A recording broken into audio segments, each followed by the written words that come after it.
2, 3, 1, 2, 3. Can you hear me? Hey, Allison, can you hear me? 1, 2, 3, 1, 2, 3. 1, 2, 3, 1, 2, 3. Can you hear me? Is the Good morning and thank you for joining us on the receiver on? Unscripted. Can you guys hear me?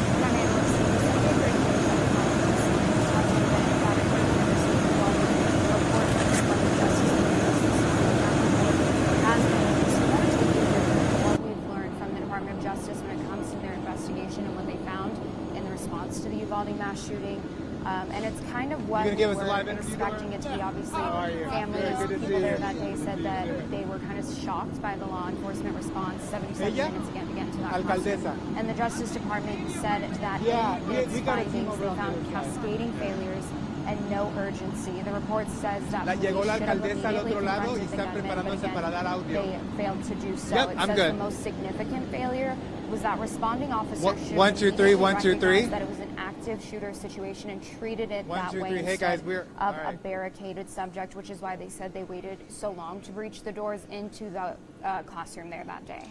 And we know this has really kind of been something that law enforcement across the country has looked at honestly, what would they do, you know, if they were in that type of a situation? We know 19 students, 2 adults were killed on this day. It happened back in 2022. I even think it's crazy to think it was back in 2022 when this happened. Unfortunately, it feels like it was just yesterday, and still so many answers questions being answered this morning, and definitely looking into the law enforcement response there for good reason. So the report also found that during that time, officers spent 40 minutes searching for a key to a shared classroom space, the one that the shooter was in. And federal reviewers say that the door was actually probably unlocked the entire time. So during that 40-minute period, it's the most comprehensive review to date of the response to the shooting at Robb Elementary School. It's about 575 pages.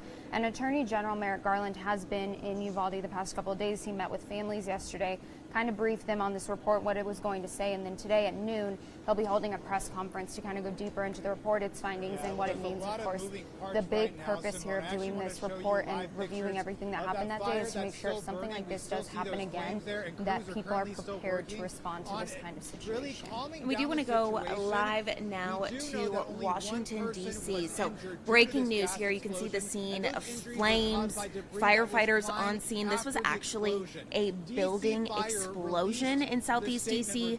We know that one person here has been injured. They were hit by debris in this area, and lots of people on scene there. You can see the law enforcement, the firefighters trying to get the flames out because this still is an active scene. And obviously worried about it spreading to other buildings. That's the main focus right now. It's kind of weird because it happened a couple weeks ago too in Fort Worth. I believe there was a gas explosion in downtown Fort Worth. So a couple just different building explosions. Thankfully though, one person was injured again by flying debris, so not nearly as bad as it could have been. And that's the reporter there from WUSA getting ready to do a live shot there, letting his audience know what's happening. But again, definitely a national presence surrounding this breaking news this morning. We'll keep watching it for you. And something else we're keeping an eye on in D.C. today is families of Americans that were believed to have been taken hostage by Hamas will be meeting with national security leaders. There are many family members in Washington, D.C. this week. They've been there around the 100-day mark of when their loved ones were taken during the October Hamas attack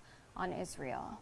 And today, White House National Secretary Advisor Jake Sullivan plans to speak with those families. The U.S. believes 6 Americans remain in captivity in Gaza. White House officials say the invite was extended to family members of all 6 hostages, but it's not clear who will attend. So again, you are taking a live look to those discussions right now. Again, these families just kind of waiting for answers after more than 100 days of not knowing what's happening to their loved ones. So definitely something we're going to continue watching. Again, White House officials say the invite was extended to the family members of all 6 hostages, but it's not clear who will attend. So we'll keep watching that for you. And we want to go ahead. Another thing we're keeping an eye on today, of course, is weather across the country. We've seen a lot of flights delayed, canceled, all the things over the past few days. In other parts of the country, not here for us, though. It's been real so nice, honestly. Yeah. Which, I mean, sunny and 75, there's a song about it. There is. That's what I It's thought this perfect morning. I was weather. like, this is country music weather. This is what you listen to. Exactly. And I know a lot of us are kind of making those plans for the weekend, too, knowing it's going to be even warmer tomorrow. me and Carson have already talked about where are we going to get a nice drink on the I patio. know.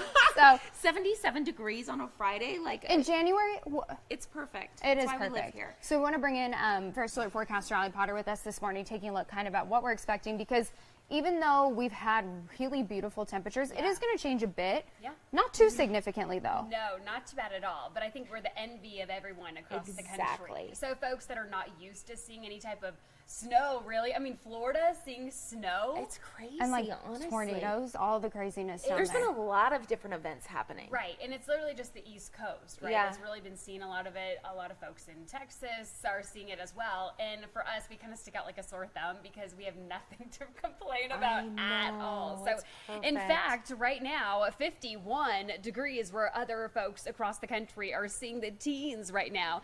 54 right now for Sierra Vista, 47 if you live in Nogales, 44 for Wilcox, 42 for Safford, and 53 if you live in Marana. So we will warm up, like the lady said, sunny and 75, thanks to Joe Nichols. By 1 o'clock, though, this afternoon, 70 degrees, 74 by 3 o'clock, and 72 degrees by 5, 65 degrees as we cool on down by 5 o'clock this evening. Take a live look right now at our satellite radar. Lots of different weather activity is taking place right now to our friends in Nebraska, parts of Alabama, even Louisiana, the Pacific Northwest, Portland, in fact, seeing all that rain and even that snow and along the East Coast as well. Here in town, though, we're just dealing with some cloud coverage to the north. So really the Flagstaff area, Phoenix area, southern Arizona as a whole remaining dry until this weekend. In fact, a couple different storm systems will be rolling through. It's going to actually bring us some mountain snow in the higher elevations, and then that valley rain, cooler temperatures, some gusty winds. We'll see it all. So let's track it, all right? By your Sunday, we'll start to see some of that rain make its way into town, about a 30%. And then once again on Monday, that 30% chance for rain still sticking with us. But the majority of that rainfall is going to be happening on Tuesday. So bring that umbrella with you before you head out the door to work on your Tuesday, and make sure the kiddos have some rain gear as well. It's going to continue all day long, and fast forward all the way to 2 o'clock on that Tuesday afternoon, and then drying out. We have a very slight chance for rain on Wednesday, but overall that majority of that rainfall, in fact, is going to be on your Tuesday. So I'm kind of conflicted when it comes to our DFS model. It's been very wonky, if you want to say. It's actually saying that we're going to get 1.5 inches of rain for Tucson, which would be incredible, right? I mean, we're a little far out, so we'll be tracking the rain totals as we do head into next week. A little more than 1 inch for Sierra Vista, close to 1 inch for Wilcox. Again, this is predicted by our GFS model. I think it's being a little bit too positive on this Thursday. Today's forecast, though, 75 degrees with lots of sunshine for Tucson, 71 if you're in Nogales, 74 for Green Valley, 73 for our friends in San Manuel. Today in Cochise County, listen up. This is warm for you. 67 for Bisbee, 68 for Wilcox, 70 for Sierra Vista, 71 for our friends in the Douglas area. Your 7-day forecast looks really nice for the rest of your work week. 75 degrees and lots of sunshine tomorrow. A nice little warm up as well. We'll start to cool on down on Saturday. That storm system rolling through on your Sunday and into Monday, Tuesday, and Wednesday. So as I mentioned, lots of sunshine today, but that first storm system will be bringing us that 40% chance for rain. And look at that drop. Not crazy too drastic, really, but if you want to compare Friday to Tuesday, that's about a 17-degree drop there. We'll really feel that one. Oh my gosh, I know. Allie, I actually just turned back on my air conditioning. Did you? I did. I'm the worst. I turned on my heat, turned it off, and then I'm like, it's too cold. I'm going to turn back on my heat, and then I turned on my air. My bill's going to be insane. It is, but you know, it's going to be the bipolar bill. I honestly, though, it's like I can't make a decision. But honestly, we were dealing with those 40s and 50s. You had to turn on your heater. I know, and now it's just hot. I know, but then we'll get I a like nice the little heat. cool down. It's just I don't like spending money. So I think it's fine. the overnight thing. It's like during the day it's perfect, and then Yeah. you kind of get warm, and then overnight the temperatures drop. Yeah. You wake up, you're freezing. You're like, Right. gotta turn on the heat. Exactly. Then you come home and you're like, it's really way too hot. Yeah. You know, but honestly, these temperatures at night in the upper 40s are not bad at all. Not bad at No, all. compared to what we were seeing, because Exactly. when I was leaving for work a couple weeks ago, I was miserable. 30s, some folks saw the teens. Yeah. Yeah, we're not dealing with that. Okay. Thank goodness. Yeah. So that's some good news. Yeah, Thank you. definitely. So, Thank you, Allie. Of course. Well, as we talk about some of those winter weather conditions, ADOT giving you a fun little opportunity to name a snowplow. This is so fun. fun. It is fun. honestly. I'm like the least creative person when it comes to stuff like this. So like I don't snowplow 1, snowplow 2. I don't know. I don't know what I would call it, but they've had some pretty creative names before. They've had people submit names like Alice Cooper, Solaro, and Frost Responder. Oh, that's Now, some other places, they actually let, I believe in Wichita, they let the community name every single one of their snowplows. Obviously, they probably most of them up for it. Yeah. But we know Tyler Butler actually pulled up some of the names that they had last year, and it was hilarious. So we'll try to get some of those up so you guys can see.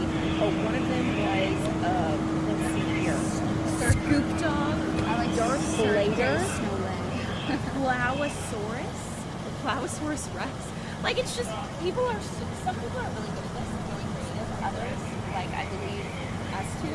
I would do something with Frozen. It's not my strong suit, but I think too for a lot of people they love seeing those ADOT signs like during the holidays. I You do know, too, and now we might be and now getting we're rid of not. So this them. is still a way that you can kind of have some fun, and ADOT's letting people have fun. And hopefully, you know, if you submit your name, let us know what the names would be if you were to submit one, and then if you submit it, Comment down below. yeah, and Here. yours is a winner. Let us know as well. So you can go again to ADOT's website, Name Snowplow Contest, and submit those names. Do you have any creative ideas for? Exactly. You have until January 25th to do so. Again, this is just az.gov, and you just put in the plow name, your email, easy peasy. And something else that a very sweet story that's up on our website right now. This little lady found herself in quite the predicament. A German Shepherd on the south side of Tucson. She's found stuck in between a wall there.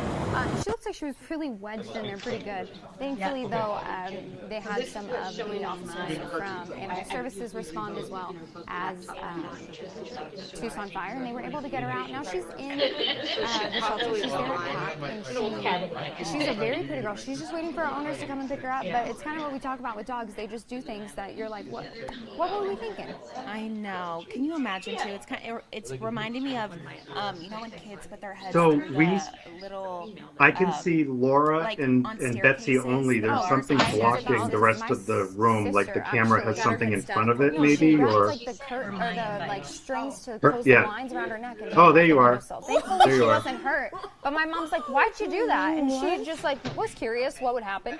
That is terrifying. Your sister's the reason they have those little Much tags better. on everything, like, do not do this. Yeah, I was like, I don't know how Oh Child my Protective goodness. Services wasn't called, but yeah, kids just do weird things. So, I see Dr. Another Shetty. thing that we're keeping an eye on today is this very sweet story here at home. Hey, Dr. So a Shetty. man who needed a kidney, his sister got not being a match with him, but she said, "Hey, I want to do it anyways." And they were paired No, with people, where is two she? people from Illinois, and they're actually meeting them for the first time. So we want to go ahead and listen in.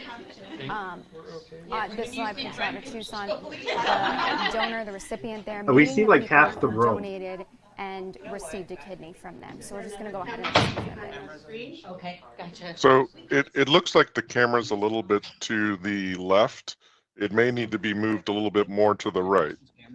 He's adjusting. There's a lot of space to Laura's left. We can see the snacks, but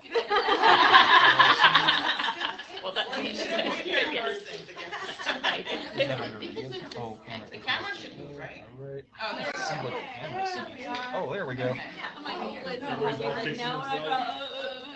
Oh, there we go. Whoa.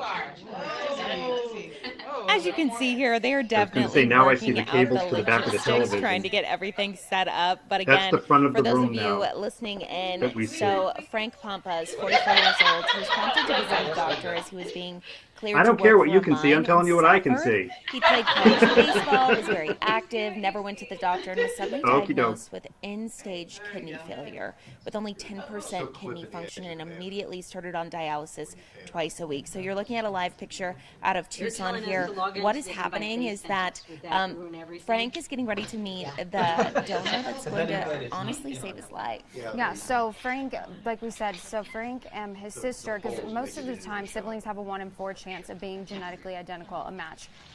So when he had reached out to his sister, Jolie Sanders, who lives in Goodyear, she wanted to donate her kidney to her brother, but ultimately she ended up not being a match. However, she stayed committed to being a donor. So she ended up donating to somebody else. He ended up receiving a kidney from somebody else, and now everybody kind of coming full circle. Everybody's going to meet for the first time over a Zoom call and kind of see the person that either they saved their life or whose life was saved by them. So I've asked her to log into ours. She said a new invite to Chicago to see if that would help. Kind of keep checking. So I told her log back into ours. So circling I'm back with hoping you if guys. she does, she'll be able to connect and see it because I don't want to change anything on our end now.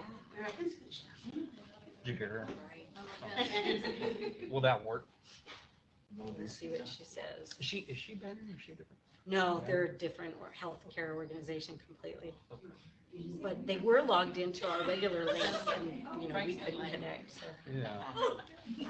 Very excited.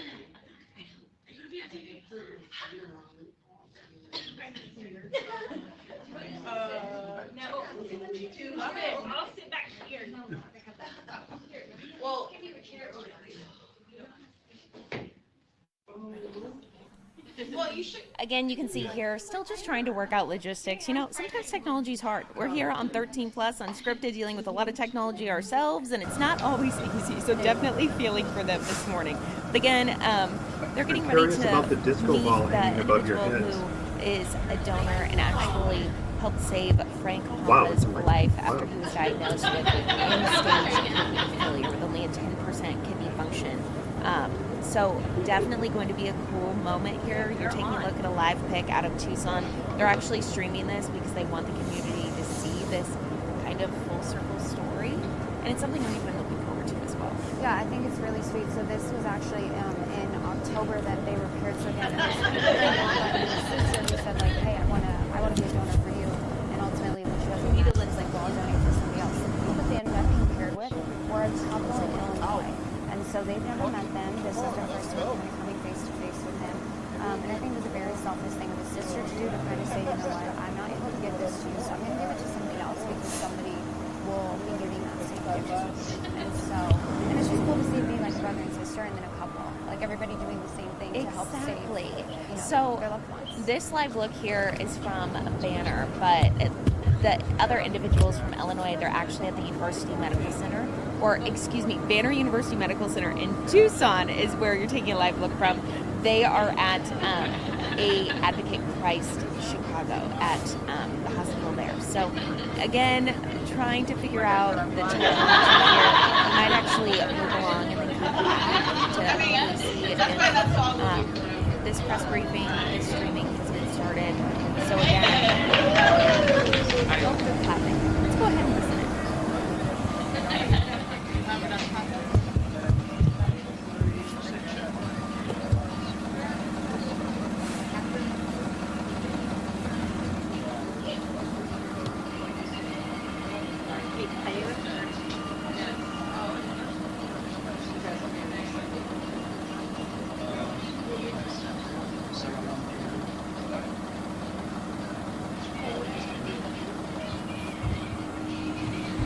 They're loving the energy here, they say.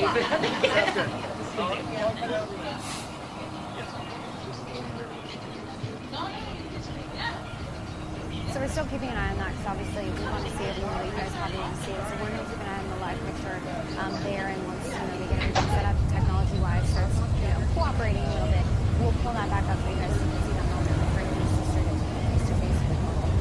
They received a kidney from him, donated a kidney to. But we're going to take a look. In the meantime, at some of the stories that we are so sweet. Yeah, that are trending right now on our website. So this one is me to a T. So this man claims $4 million, wins $4 million. Goes and takes his picture, his lottery picture, with his dog, who's very, very handsome. Or she. Come on, her. Rebecca? Because, You you know, see he us? loves ravens so much, see he's you. actually going to Yay, donate we can some see of you. that money to a local Okay, animal awesome. the animal rescue. We're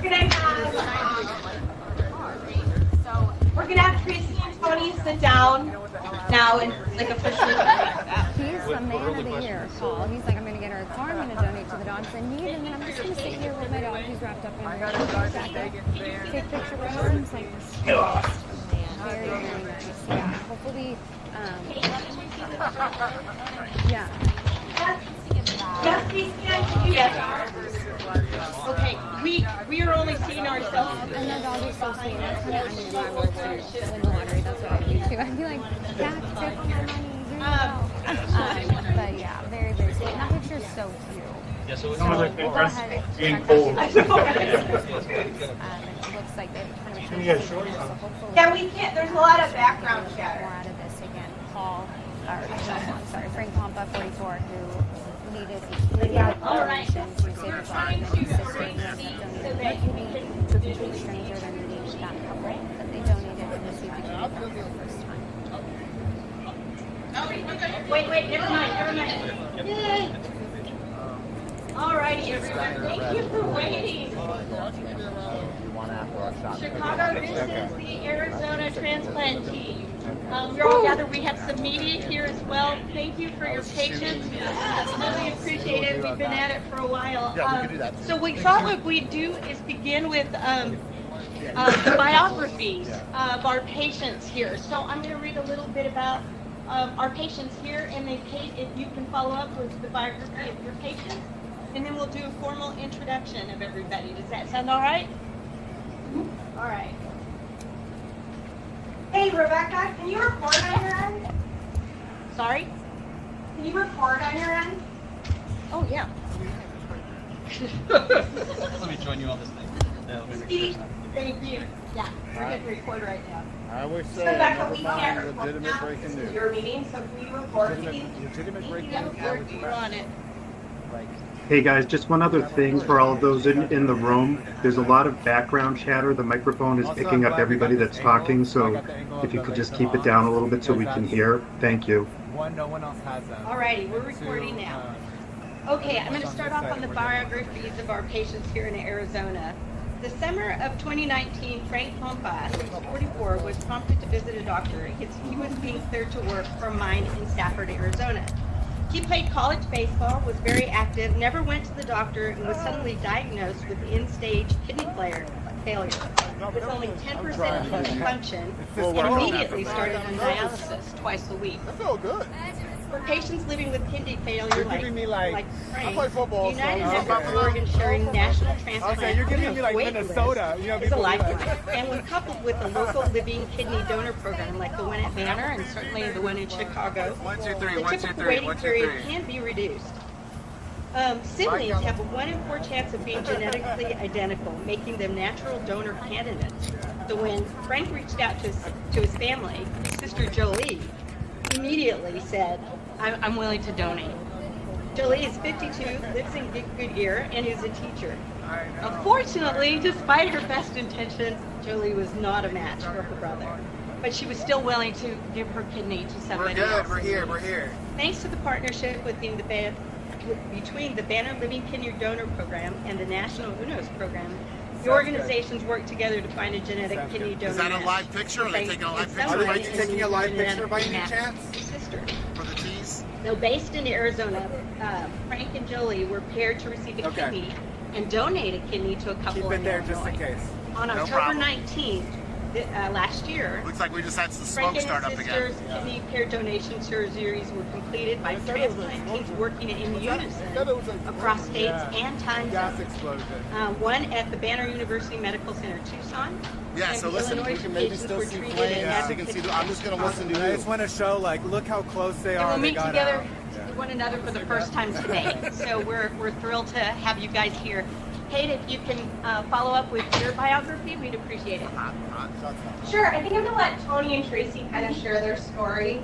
But I think they just kind of want to say a quick hello to Frank and Jolie. Hi guys. Hi. No worries, you're good. Good. I'm Anthony Gonzalez. My wife Tracy. So, And First of all, I wanted to say thank you. Because of your donation, to more people, we're going to have full line. Thank you. Thank you. Because of you, you saved my husband's life. Now I have more of a future than him. So thank you. I knew you were going to look like me too, man. I knew it.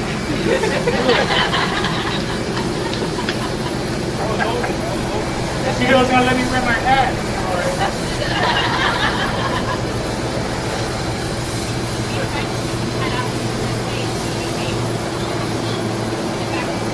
Well, it's a lot easier to say no to you. A lot easier to say no to your sister than your wife. Can you tell us a little bit about yourself? Sure. My name is Anthony Gonzalez. I'm 55 years old. I'm a maintenance manager. My wife Tracy, she actually works at Good Samaritan Hospital. I work for Abington. I've been working here for 11 years.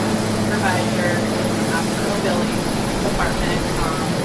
And we found out that 2 years ago that he had kidney disease through high blood pressure. It was very heartbreaking for us, but we knew right away that we have to do whatever we can to make it work. I have 8 brothers. None of them can donate because they know I was going to do everything I possibly can to donate. I wasn't a direct man, so he had told me about this, program and the spiritual healing program. So I said, absolutely, whatever I can do, I'm doing it. He's my best friend, my first person. I need somebody to shovel the snow, so I do. So we were doing this program is amazing, and I'm so grateful, and I'm so grateful to you guys for doing this. I'm so happy now that I got my husband. I couldn't think enough. Thank you.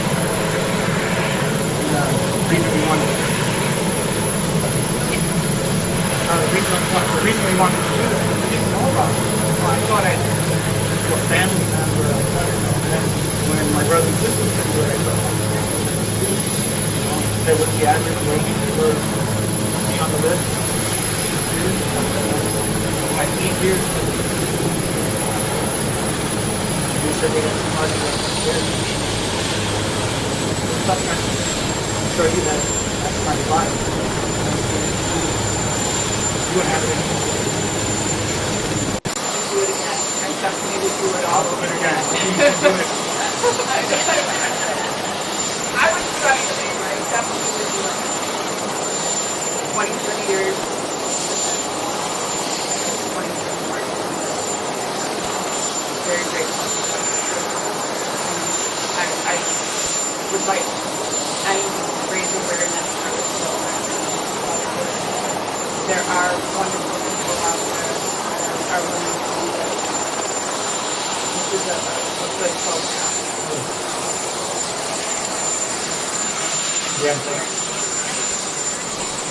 They fear a boom, and we still see residents here are still arriving on scene and reacting following the explosion of this convenience store. And again, we just got an update not only from DC Fire, but we know Mayor Bowser is on scene assessing the situation. But amid all this chaotic scene and all the moving parts, again, I want to emphasize.